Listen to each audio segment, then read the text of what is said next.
your family and the future of this country we love.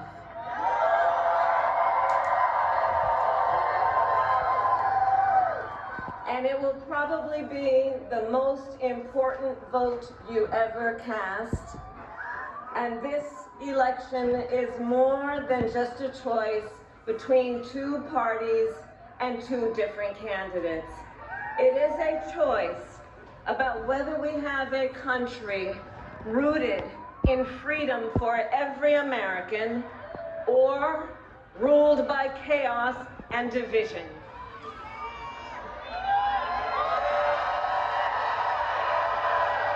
Many of you watching have probably already cast your ballots.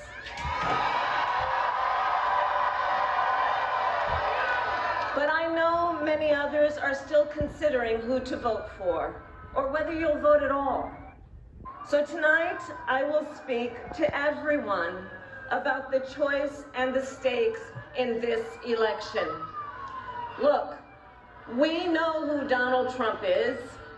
He is the person who stood at this very spot nearly 4 years ago and sent an armed mob to the United States Capitol to overturn the will of the people in a free and fair election. An election that he knew he lost. Americans died as a result of that attack. 140 law enforcement officers were injured because of that attack. And while Donald Trump sat in the White House watching as the violence unfolded on television, he was told by his staff that the mob wanted to kill his own vice president. And Donald Trump responded with 2 words: "So what?" America, that's who Donald Trump is. And that's who is asking you to give him another 4 years in the Oval Office. Not to focus on your problems, but to focus on his. And Donald Trump has told us his priorities for a second term. He has an enemies list of people he intends to prosecute. He says that one of his highest priorities is to set free the violent extremists who assaulted those law enforcement officers on January 6th. Donald Trump intends to use the United States military against American citizens who simply disagree with him. People he calls, quote, the enemy from within. America, this is not a candidate for president who is thinking about how to make your life better.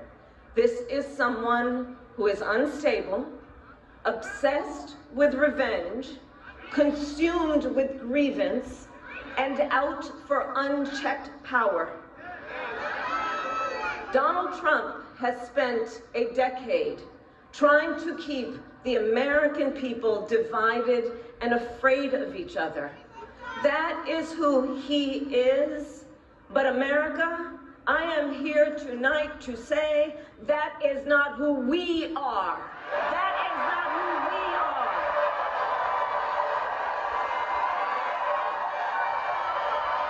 That is not who we are.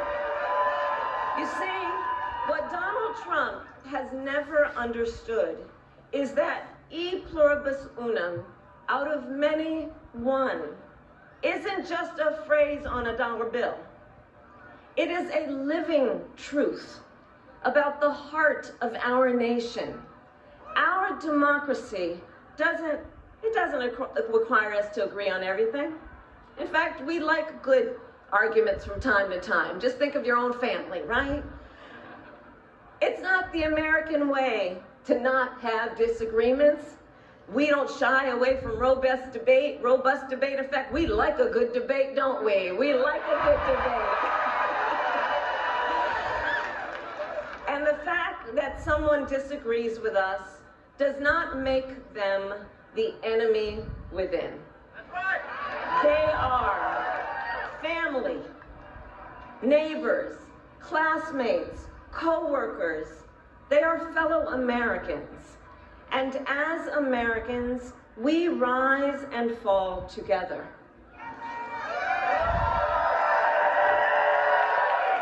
America, for too long, we have been consumed with too much division, chaos, and mutual distrust. And it can be easy then to forget a simple truth. It doesn't have to be this way. It doesn't have to be this way.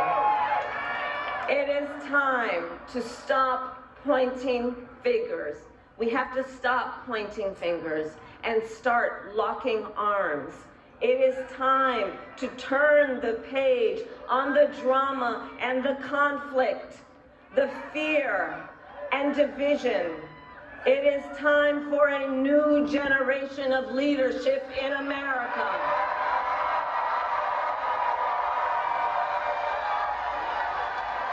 And I am ready to offer that leadership as the next President of the United States of America.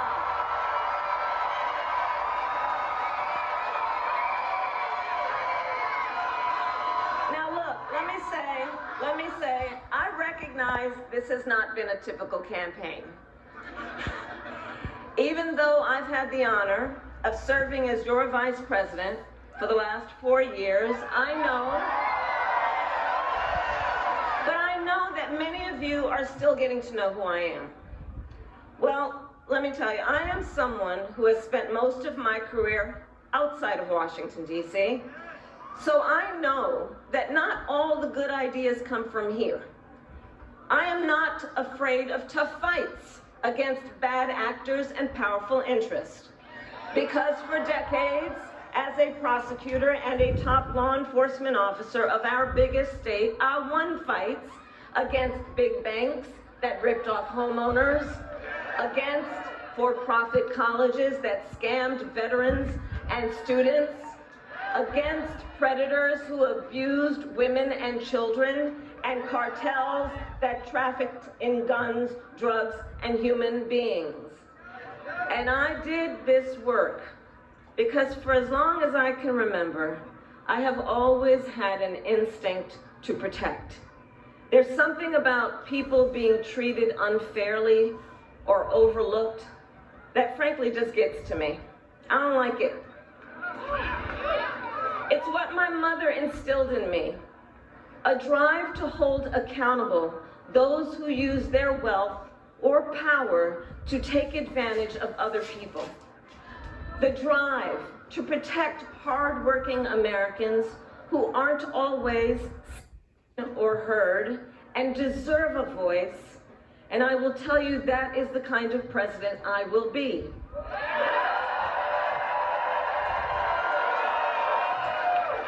And look, I'll be honest with you, I'm not perfect, I make mistakes, but here's what I promise you. I will always listen to you, even if you don't vote for me. I will always tell you the truth, even if it is difficult to hear. I will work every day to build consensus and reach compromise to get things done. And if you give me the chance to fight on your behalf, there is nothing in the world that will stand in my way.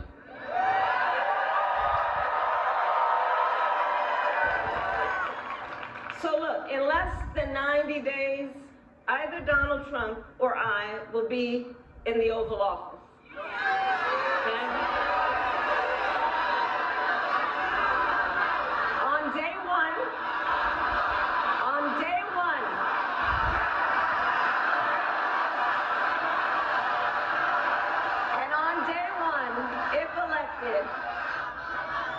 On day one, if elected, Donald Trump would walk into that office with an enemies list. When elected, I will walk in with a to-do list, full of priorities of what I will get done for the American people. And I will work with everyone, Democrats, Republicans, and independents, to help Americans who are working hard and still struggling to get ahead. I have been honored to serve as Joe Biden's vice president. But I will bring my own experiences and ideas to the Oval Office. My presidency will be different because the challenges we face are different. Our top priority as a nation 4 years ago was to end the pandemic and rescue the economy. Now, our biggest challenge is to lower costs that were rising even before the pandemic and that are still too high. I get it. I still remember our mother sitting at that yellow Formica table, late at night, cup of tea in hand, a pile of bills in front of her, trying to make it all work. And I've heard from so many of you who are facing even greater financial pressures. Donald Trump's answer to you is the same as it was the last time. Another $1 trillion in tax cuts for billionaires and big corporations. And this time, he will pay for it with a 20% national sales tax on everything you buy that is imported. Think about it. Clothes, food, toys, cell phones. A Trump sales tax that would cost the average family nearly $4,000 more a year. And on top of that, you will pay even more if Donald Trump finally gets his way and repeals the Affordable Care Act, which would throw millions of Americans off their health insurance and take us back to when insurance companies had the power to deny people with pre-existing conditions. Well, we are not going back. We are not going back.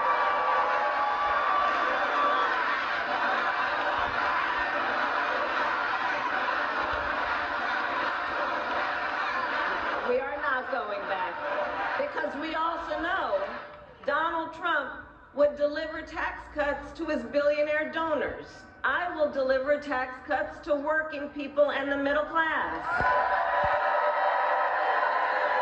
I will make sure you have a chance not just to get by, but to get ahead. Because I believe in honoring the dignity of work. I will enact the first ever federal ban on price gouging on groceries. Cap the price of insulin and limit out-of-pocket prescription costs for all Americans. I will fight to make sure that hardworking Americans can actually afford a place to live. I'll never forget how our mother saved up and how excited she was when she could finally afford to buy our first home. I remember how excited she was. And I know that owning a home is not only a measure of financial security, it's about the pride of your hard work.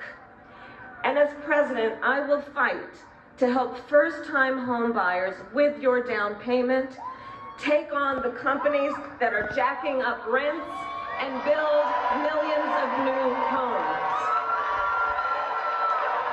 For years, we have heard excuses about why America can't build enough housing. Enough with the excuses. I'm going to cut the red tape and work with the private sector and local governments to speed up building and get it done. And the cost of housing isn't the only financial pressure on middle-class families. I've met so many young people who have a natural desire to parent their children well, but not always the resources to do it.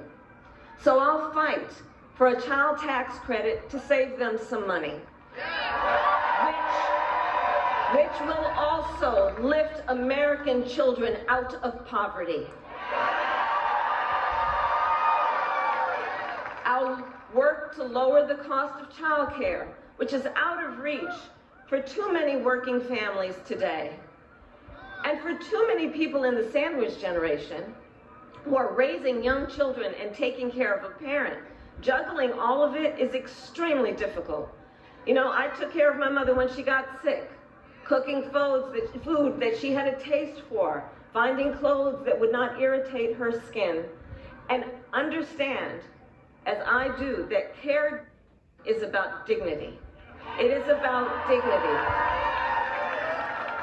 And currently, if you need home care and you don't have some money to hire someone, you and your family need to deplete your savings to qualify for help. That's just not right. So we're going to change the approach and allow Medicare to cover the cost of home care so seniors can get the help and care they need in their own homes. Now, Donald Trump has a different approach. He tried to cut Medicare and Social Security every year he was president. Look, I believe that when people have worked hard their entire life, they deserve to retire with the benefits they have earned. And I believe in the fundamental freedom of Americans to make decisions about their own bodies and not have their government tell them what to do.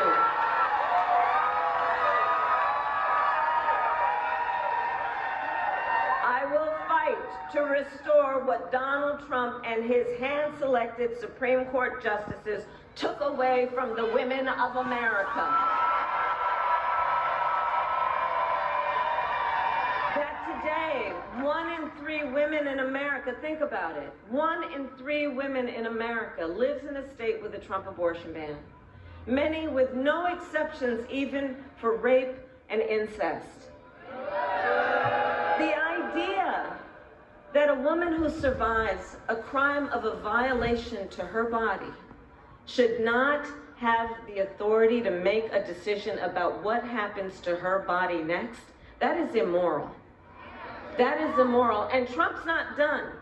He would ban abortion nationwide, restrict access to birth control and put IVF treatments at risk, and force states to monitor women's pregnancies. Just Google Project 2025 and read the plans for yourself.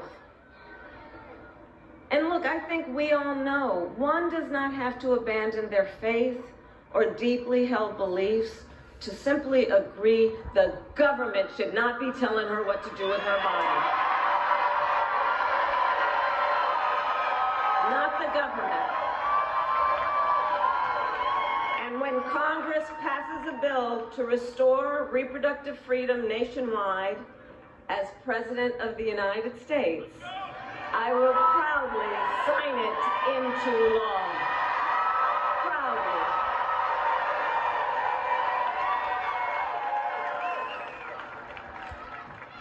And look, on another subject, politicians have got to stop treating immigration as an issue to scare up votes in an election.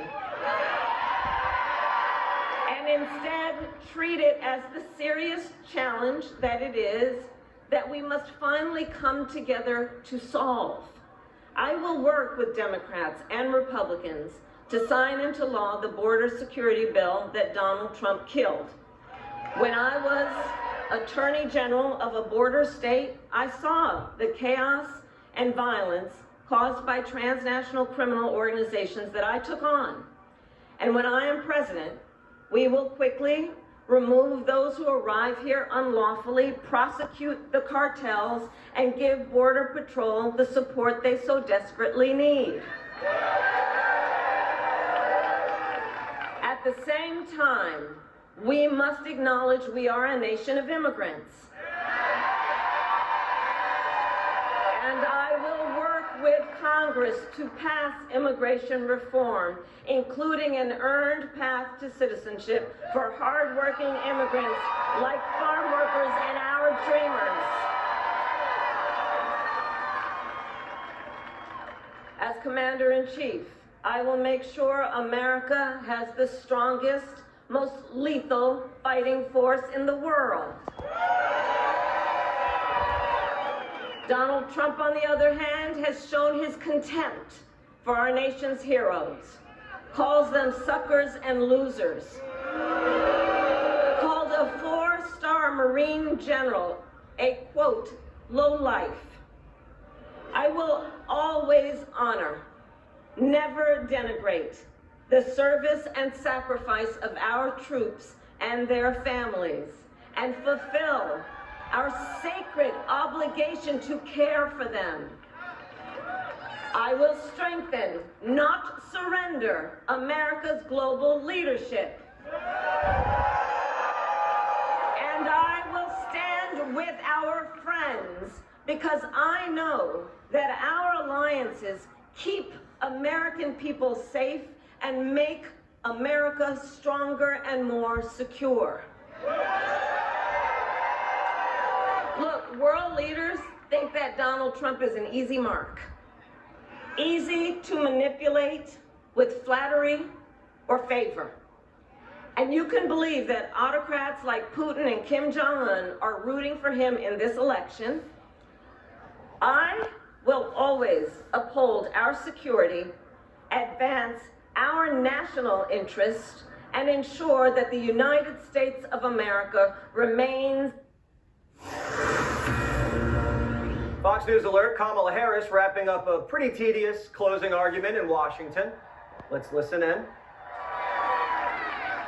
America, we know what Donald Trump has in mind. More chaos, more division, and policies that help those at the very top and hurt everyone else. I offer a different path, and I ask for your vote.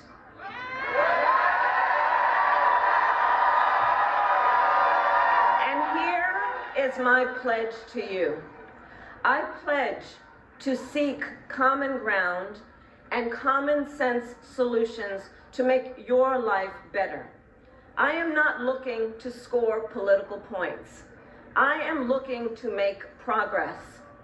I pledge to listen to experts, to those who will be impacted by the decisions I make, and to people who disagree with me. Unlike Donald Trump, I don't believe people who disagree with me are the enemy. He wants to put them in jail. I'll give them a seat at the table.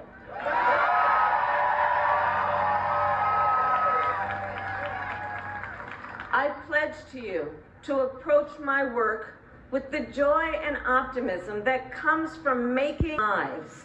And I pledge to be a president for all Americans.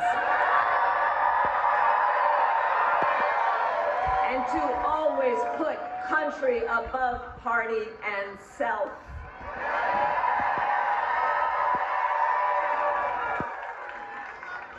I love our country with all my heart.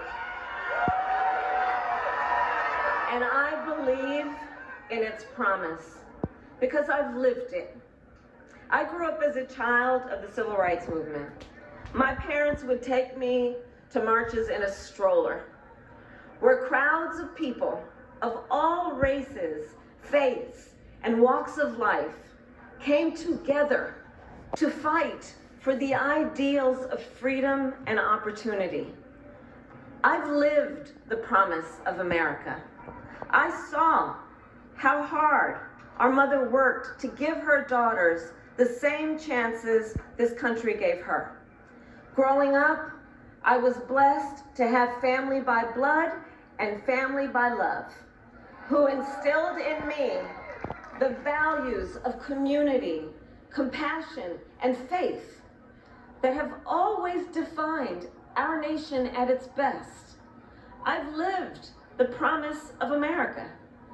I've spent my life fighting for the people who have been hurt and counted out, but never stopped believing that in our country, anything is possible. I've lived the promise of America, and I see the promise of America in all of you. In all of you. I see it. I see it in the young people who are voting for the first time, who are determined to live free from gun violence and to protect our planet and to shape the world they inherit. I see it in the women who refuse to accept a future without reproductive freedom, and the men who support them.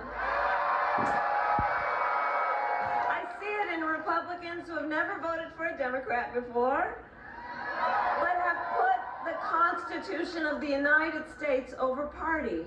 I've seen it in Americans different in many respects, but united in our pursuit of freedom, our belief in fairness and decency, and our faith in a better future. America, I know the vast majority of us have so much more in common than what separates us. I know it. And that's why I am in this race, to fight for the people just like I always have.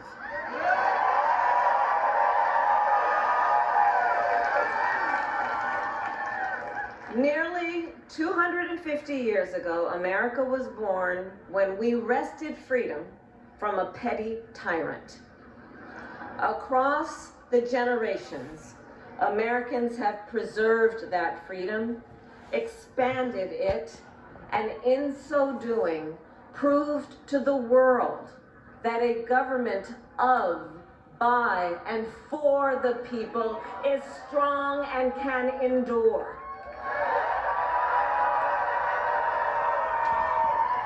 And those who came before us, the patriots at Normandy and Selma, Seneca Falls and Stonewall, on farmlands and factory floors, they did not struggle, sacrifice, and lay down their lives only to see us cede our fundamental freedoms. They didn't do that only to see us submit to the will of another petty tyrant. These United States of America, we are not a vessel for the schemes of wannabe dictators. The United States of America is the greatest idea humanity ever devised.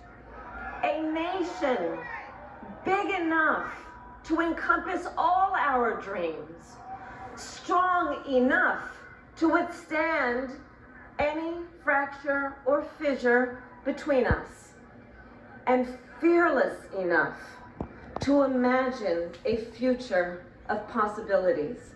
So America, let us reach for that future. Let us fight for this beautiful country we love. And in 7 days, we have the power, each of you has the power to turn the page and start writing the next chapter in the most extraordinary story ever told. I thank you all. God bless you, and may God bless the United States of America.